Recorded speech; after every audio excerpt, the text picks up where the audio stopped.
తెలుగు ఇండస్ట్రీలో విలక్షణ నటుడిగా గుర్తింపు తెచ్చుకున్న మంచు మోహన్ బాబు ఇంట గత కొన్ని రోజులుగా గొడవలు మొదలయ్యాయి. మంచు మోహన్ బాబు ఆయన పెద్ద కుమారుడు మంచు విష్ణుకి, చిన్న కుమారుడు మంచు మనోజ్కి మధ్య పెద్ద ఎత్తున వివాదాలు చెలరేగాయి. కొద్ది రోజులు సద్దుమణిగినా వీరి మధ్య గొడవలు మరోసారి రచ్చకెక్కాయి. ఈ క్రమంలోనే మనోజ్పై చంద్రగిరి పోలీసులకు మోహన్ బాబు మరోసారి ఫిర్యాదు చేశారు. యూనివర్సిటీలోని డైరీ ఫామ్లోకి మంచు మనోజ్ చొరబడ్డారని ఫిర్యాదులో పేర్కొన్నారు. గేటు దూకి లోపలికి వెళ్లి కోర్టు ఆదేశాలను ధిక్కరించాడన్నట్టు ఫిర్యాదులో పేర్కొన్నారు.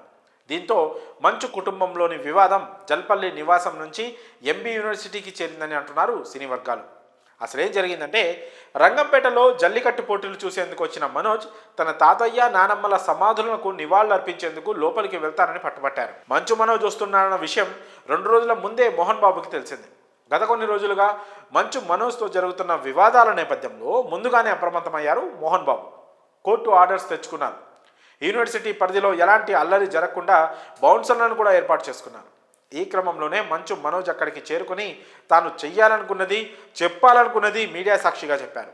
ఇదిలా ఉంటే తాను మాత్రం తాత నానమ్మలకు నివాళి అర్పించేందుకు వచ్చా, గొడవ చేసేందుకు నేను ఇక్కడికి రాలేదని మనోజ్ చెప్పుకొచ్చాడు. కానీ కోర్టు ఆదేశాలు ఉన్నాయని, అందుకే మనోజ్ను లోపలికి అనుమతించలేదని సిబ్బంది చెప్తున్నారు. ప్రతిసారి మనోజ్ వల్ల తన పరువు పోతుందని, ఇలాంటి ఘటనలు మళ్ళీ పునరావృతం కాకుండా పోలీసులు చర్యలు తీసుకోవాలని చంద్రగిరి పోలీసులకు మోహన్ బాబు ఫిర్యాదు చేశారు. గతంలో మోహన్ బాబుపై మనోజ్, అలాగే మనోజ్పై మోహన్ బాబు ఒకరిపై ఒకరు ఫిర్యాదు చేసుకున్న విషయం తెలిసిందే. చూడాలి మరి ఈ వివాదం ఎంతవరకు దారితీస్తుందో. దీనిపై మీ అభిప్రాయాలను కామెంట్స్ రూపంలో తెలియజేయండి.